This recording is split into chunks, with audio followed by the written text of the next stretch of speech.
Hello everyone and welcome back to Dragalia Foundry. Today's video is going to be my review of the upcoming Gala Dragalia showcases. And I say showcases plural because we're going to be having something that's unprecedented so far in the game for the anniversary. We're actually having one Gala Dragalia showcase for Prince Euden, where he will be on focus, that will last 5 days from September 27th to October 2nd, and a second one that'll last 2 days from October 2nd to October 4th that's going to feature past Gala characters.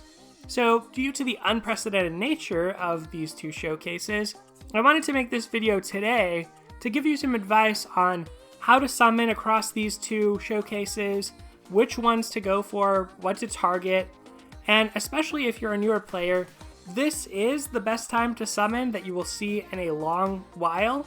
However, you do want to go in being mindful, being strategic with the limited resources you have. We've got a ton of freebies coming out for the anniversary. I was able to process the digest a little bit better after watching it a couple more times, so expect plenty more anniversary videos. But for this one, we're just going to focus on the Gala. I'm going to give my review of Euden, and then I'll talk about how to summon on this. At the end of this video, I'll have an anniversary playlist, so as soon as I make new videos related to the anniversary, I'll be sure to add them there. In any case, let's get on with the Gala Dragalia news. So, of course, as always, the appearance rate for 5 stars is going to be at 6%, up from 4% normally. That's what makes these showcases so lucrative, but remember, the focus rate is still usually 0.5%. So it is hard to snipe on these banners, but you pick up a lot of incidental goodness along the way. You get good dragons, you get random adventurers that you may have skipped their initial banner, but you happen to summon them while you're going for a Gala character. Now, the average to pull a Gala adventurer is about 19 tenfolds or 190 summons. So it's not cheap. You do want to have saved up if you really are determined to get a specific character. There will be a lot of people below that average, and there will be people above it. And the above part is where you want to concern yourself if you are a free-to-play player. So I would say if you have 300 or more summons, feel free to go crazy chasing the Gala Adventurer. 300 summons puts you at around an 80% success rate that you would get the Gala target of your choice within that many, and 500 summons, which is a ton, is less than 95% but above 90, so somewhere in there. So it's hard to snipe, but you're getting a lot of value from these showcases. That's the thing. So I already talked about the two different banners, basically the one with Gala Euden and the one with the old Gala Adventurers. One thing to note is these are treated separately. Your appearance rate, your pity rate, it's not going to carry over across those. So if you have started a pity rate on Gala Euden showcase, you're not going to get to continue to take advantage of that after his showcase ends. But let's talk about Gala Euden, since he is quite the adventurer. Of course, it says Gala Prince, since anyone can name them whatever they want, so he is kind of unique in that respect, and it's interesting that they actually went for a Gala character for him. There was a lot of speculation that maybe it would be a free character because of his special status as a named character, but no, he is a Gala character, and I'm glad because he actually gets to be really powerful as a result. He's an attack type sword. Swords are very good, they're a very balanced class, good at diminishing the overdrive gauge, fast, quick combos that can charge SP up. So sword is a good place to be. Of course, his adventure details say, the 7th heir of Alberia with fresh resolve to fight on for Alberius' will. His kindness and bravery have attracted many allies to his side, and he will turn these bonds into strength that surpass all legend. Whoa, okay, so it says strength that will surpass these bonds into strength that surpasses all legend, right? Maybe I'm crazy on that, but anyway, grammar aside, one of the weaknesses when it comes to sword adventurers, I would say there's two big weaknesses. One of them is that they are a little weaker under the control of the AI, because swords typically want to do 2 to 3 basic attacks and immediately use a force strike to prevent the later part of their basic combo where they jump up. That's just a little bit too slow. so their DPS tends to be better if you interrupt that by doing a force strike. That's one weakness, is that the AI doesn't really do that, it just plays them out normally. However, that's gotten better. As of the newest version update, which I don't have yet because I'm recording on iOS, but I do have it on my Android phone. Anyway, that's going to roll out to everyone, and the AI is better, so I don't think it's going to use the optimal combo for swords, but it will fire off the skills more quickly, and that has made a difference in some people's clear teams for things like the Mercurial Gauntlet. So that one weakness is getting mitigated, and the other weakness I would say swords have is that they kind of have a bad co-ability. So far in the game, co-abilities have been strictly tied to weapon types, but that actually changes with Gala Prince, or Gala Euden here, as he has a unique co-ability for the first time. The digest mentions this is something that can happen going forward, which is pretty exciting. So let's read through his actual kit now. As for skills, he first has Rising Circlet, deals light damage to surrounding enemies and creates a buff zone that lasts for 10 seconds. So not a super long buff zone, but it increases the strength of adventurers inside it by 20%, which is a very good buff. 20% is the same amount of buff that you get on Elisanne. However, of course, Elisanne's buff lasts 25 seconds, and she also has a buff time passive, so it's actually even longer. But considering this is a damage dealing move already, which is a big difference with hers, so you get to benefit from actual skill damage on this. But besides that, it's on a sword, and swords can charge up skills, especially their first skills, very quickly. Even the highest SP cost on a first skill on a sword is probably lower than a fair amount of the stronger buff skills in the game. So I have a really good expectation, or I have a really high expectation of this. I think this is going to be extremely strong. Even if the damage modifier itself isn't that high, just casting a buff zone, even a 10-second buff zone of that magnitude, periodically and rapidly, since this is on his first skill, and first skills charge more quickly than second ones, is going to be awesome for the entire team's DPS. Then Euden's second skill is Exalted Glory, which deals light damage to enemies directly ahead, inflicts paralysis, which is another benefit, increases the entire team's strength and defense by 15% for 15 seconds, so both strength and defense and paralysis, and it does damage, and it grants all teammates a 1-use shield that nullifies damage less than 20% of their user's max HP. This is not stacked with other shields, and the kicker on this is the skill gauge for this skill can be filled by attacking enemies, which is normal, that's how you always fill skill gauges, but it will also gradually fill automatically. Abilities that increase skill gauge fill rate will not affect this automatic increase. So we've seen from Albert, who's kind of the other light sword with an effect like this, that skill prep and force charge does work on skills like this. The only thing that doesn't work is skill haste and striking haste. So if you want to increase this in large chunks via skill prep or force charge on, say, Sister Stay Out or the Chocolatier's Worm Prince, you should actually be able to do that.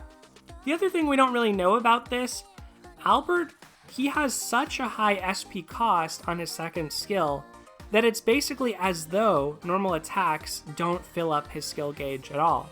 If the SP cost on this is reasonable, if it's lower or even kind of medium range, this is going to be extremely good because it charges on its own, which kiting can be a thing in Dragalia Lost. You know, sometimes there are not opportunities for you to attack, or there are not enemies for you to attack, and so to have passive charging is an extreme advantage, I feel.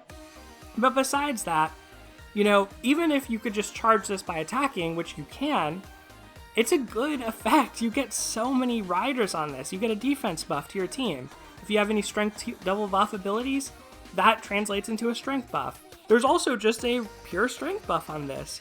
It can inflict paralysis, so there's some interaction with paralyzed Punisher adventurers, but not a whole lot of interaction there because most of those characters can already paralyze on their own, and there's no way right now to give an adventurer paralyzed Punisher through a dragon or wormprint, so it's not like you could use that on Euden. But honestly, just the fact that this deals damage and has all these effects, which support the team, Euden is already looking like he's in Gala Cleo territory. Now, of course, one of the real advantages to Gala Cleo was she also came with a skill damage co-ability. So in Euden's case, he has a brand new co-ability unique to him, Shapeshifting Boost 8. When in dragon form, adds 10% to the damage modifier and extends shapeshift time by 20%. So most sword characters have dragon haste, which is not great, like I said before. Increasing the amount of damage you do in dragon form for your entire team is very good. In co-op, most players will transform with their dragon in harder fights, like high dragon trials, so that is very good. There is a very real portion of a match where, at a minimum, you're shapeshifting in order to throw out a skill to iframe an unavoidable attack.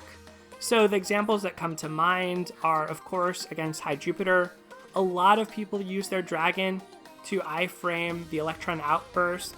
Now, obviously, Gala Euden's probably not at his best there because that's a light element fight, and he is of the light element. But there's High Mercury's Trial, where pretty much anyone can run, and most people use their dragon to tank an unavoidable waterfall. High Midgard Stormer's Trial, pretty much any adventurer can take that on at this point, and you can dragon whenever, effectively. And most importantly, for him, the High Zodiarc's Trial, a lot of people do use their dragon to take a marker, depending on if they're the one to actually get it, and as a sword, he might be close to High Zodiarc and actually get that. And yeah, that damage boost can add up, and if not then, you can become Cupid, you can become whatever dragon you have equipped at break or some other favorable time and lay out a lot of damage. The extra shapeshift time I'm less high on just because dragons don't necessarily always have the best forms.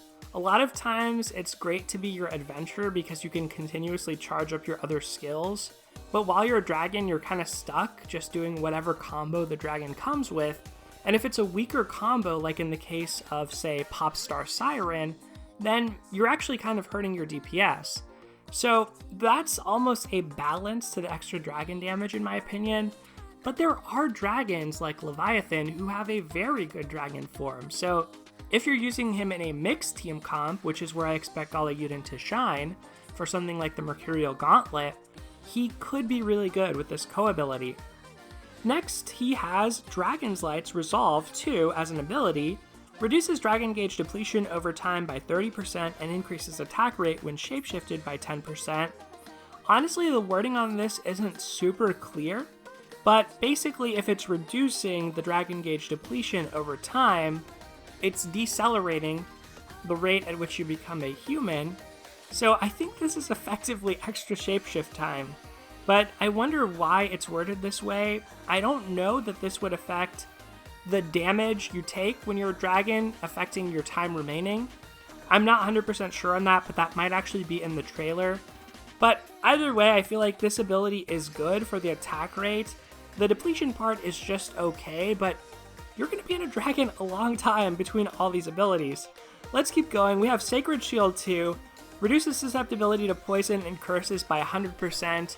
That's kind of standard on Gala units. That's one of the powers they have over normal units, is that they typically have 2 affliction resistances instead of 1, but built up into one skill, or ability rather.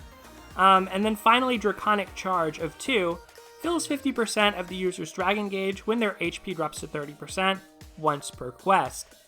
So this is also very promising, and to me even more interesting than the other 2 abilities, just because there are contexts where having an early dragon can do some game-breaking things. If you're taking unavoidable damage to start a fight, as you often are in a high dragon trial, well, being able to dragon immediately means you could throw out something like a Cupid for a heal. You could throw out a Phoenix if you're so bold as to use that on Gala Euden. But it's just a very unique ability similar to Marth's last boost that fills everyone's skill gauges, to where I have to think that there are some ways to abuse this and make this do interesting things. It doesn't seem super crazy pushed or anything to me, but I still think it's going to be quite good. And even if you just take damage in a fight and happen to get to that low threshold, especially if you're running a dragon like Cupid who can heal you back up. Having an instant dragon is kind of nice, just as an emergency save or emergency heal. The other thing I want to point out about Gala Euden is he is a sword adventurer, so he has access to a worm prince called the Shining Overlord. That provides 40% skill damage, which is the max you can get from worm prince, and it also has an ability called Dragon's Claws, which was on the original Euden. That Dragon's Claws powers you up every time you shapeshift, culminating in a large strength boost. So he has a really good print with a lot of skill damage to go with multiple attacking skills. The 5-star light sword also has another attacking skill that you can equip to him. So basically, I feel like Gala Euden is extremely push and extremely good. Definitely Gala Cleo territory here, but here's my one caveat and my one reason why I don't honestly expect myself to use this adventure very much. I do think Gala Prince or Gala Euden will be awesome in the Mercurial Gauntlet. I do plan to use him in my team whenever shadow content is released for that and I need a powerful light adventurer. But outside of the Mercurial Gauntlet, the OG Euden has one big advantage, and that is he has player EXP of plus 15%. By having the original Euden as a 5-star somewhere on your team, even in co-op, he doesn't have to be the character you're bringing to the battle. He just has to be somewhere on your team, even if he's not entering the battle. Just have him in your second slot, unequipped. If he's a 5-star and has the ability unlocked, he gives you 15% extra player EXP. And you'll notice, even after 1 year of playing this game, I am at level 151 out of 200, and the level ups slow significantly at a high level. You need all the player EXP you can get, especially if you're not spending money on Diamantium to refresh how much stamina you have and how many wings you have to continuously play. Now that we have Honey Tea coming from our Halidom, that might be a difference, but honestly, it's probably going to take me just as long to get from 151 to 200 as it did from 1 to 151. So for that reason, because this Gala Euden and the original Euden are the same character, they can't be on the same team together in single player. And so what that means, or even in co-op, you can't have the original Euden just in an empty slot while you take the Gala Euden into combat. So what that means is I will probably honestly just keep using the original Euden, just because as a Morin franchise player, every level up, you get a stamina and wings refresh, your friends list expands, you get 50 Wormite, which does add up over time. So as petty and silly as it sounds, this Gala Euden is way more powerful than the original Euden, but just that player EXP 15% is unavailable anywhere else right now. So for that reason, I will try my hardest to pull Gala Euden, but for me personally, I'm going to keep using the original Euden. I have to say though, he does look so cool. I hope there's some worm print eventually that substitutes for that 15% player EXP. Right now, there are worm prints that can give you up to 10%, but not 15%. If that were to happen, you better believe Gala Euden would be on all my teams. He's absolutely awesome. As for the other Gala adventurers, these are all characters I've talked about in past videos. Gala Cleo is the only one among them that, besides Gala Euden or like Gala Euden, is truly pushed and kind of marked the second generation of power almost in Dragalia Lost. So she is the one really desirable other Gala adventurer. Mim and Cerise are also excellent, and Bronzel is solid, so I wouldn't be unhappy with any of these Gala adventurers. But as for which Gala showcase to summon on, here are the factors that I want you to consider. So number 1, we are going to have our daily free 10-fold summon event. From September 27th until October 7th, every day you get a free 10-fold summon. A lot of this is going to happen on the Gala Dragalia showcase. So what you want to do is take advantage of those free 10-fold summons, wait until the end of the showcase because you never know. You may get Gala Euden in one of those 10-folds. It's not like a free single. I mean, you're getting a lot of summons. You're going to get 50 summons worth before the showcase switches over to the past characters. So I would say use these free summons. If at the end of those 50 summons you still don't have Gala Euden, then you either might want to pull for him, depending on the resources you have, and if he's more of a priority to you than the other Gala characters, or how many of the past Gala characters you have, and 2, depending on whether you plan to do the Platinum Summon. So I'll show that next. This Platinum Summon is a limited showcase where it's paid only. You get a tenfold, but one of the adventurers or one of the pulls is guaranteed to be a 5-star Gala character. So this is going to be available even until October 11th.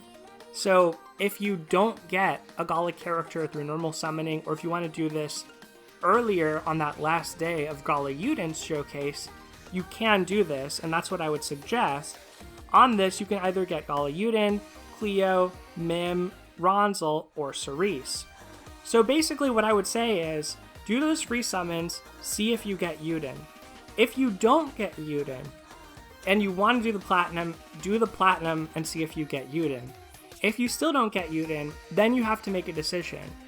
Is a chance at Euden worth more to you than the other Gala characters? If so, you can summon on the Euden raid up.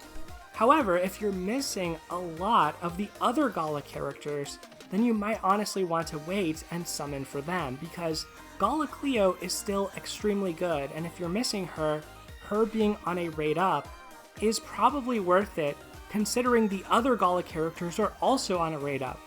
So the more of those characters you're missing, the more desirable the second half of the Gala becomes. And so what I would say is, that's the decision that you really have to make for yourself. If you're a brand new player, honestly, I would say probably go for the second one, because there's more Gala adventurers.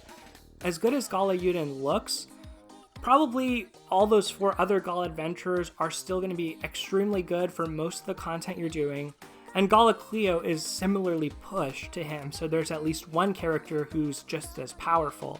So that's kind of my advice on what to summon and how to decide on that. One thing that's still not known also is normally the featured unit has a 0.5% chance at base, and then 5.5% is assigned to off focus. So we don't know yet, are Gala Cleo, Gala Mim, Gala Ronzel, and Gala Cerise gonna have 0.5% each? In which case, the second showcase is extremely good if you have none of them, but gets worse the more of them you have. Or are they all gonna share a 0.5%? In which case it's just okay, and it's kind of a little shady, I feel, because you still have a really rare chance of getting any one of them. So I don't know how it's actually going to look as far as the second showcase. We won't know those rates until the showcase appears, or maybe until the first part of the showcase appears tomorrow. But I wanted to go ahead and put this out now with my thoughts on Gala Euden, my advice on what to summon. Definitely expect some more videos coming up. We got an early look at our next summon showcase, Fractured Futures, which I now know is also a raid event. It wasn't super clear to me during the digest. We have the version update, which I'll probably make another video to talk about. And of course, I want to walk you through how to take advantage of all the anniversary bonuses, the double drops, the login bonuses we're going to be getting. So expect plenty more content. Like I said at the beginning of the video, I'll drop all of that into an anniversary playlist for you. So hopefully you'll have plenty to watch this weekend as you enjoy the anniversary of Dragalia Lost. Everyone, have a great day tomorrow for the anniversary. It's been an amazing year in this game, and I can't wait for the next year to begin.